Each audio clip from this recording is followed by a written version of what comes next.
You ask Tiger to solve. This deals with linear equations with one unknown. The final result is f equals 18.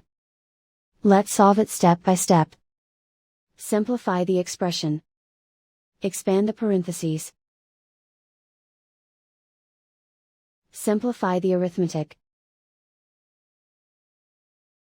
Swap sides.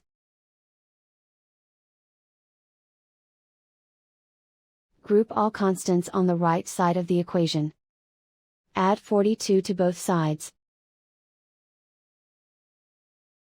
Simplify the arithmetic.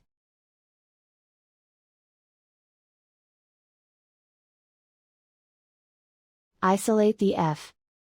Divide both sides by 3. Simplify the fraction.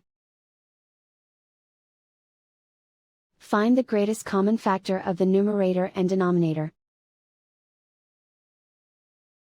Factor out and cancel the greatest common factor. And so the final result is f equals 18.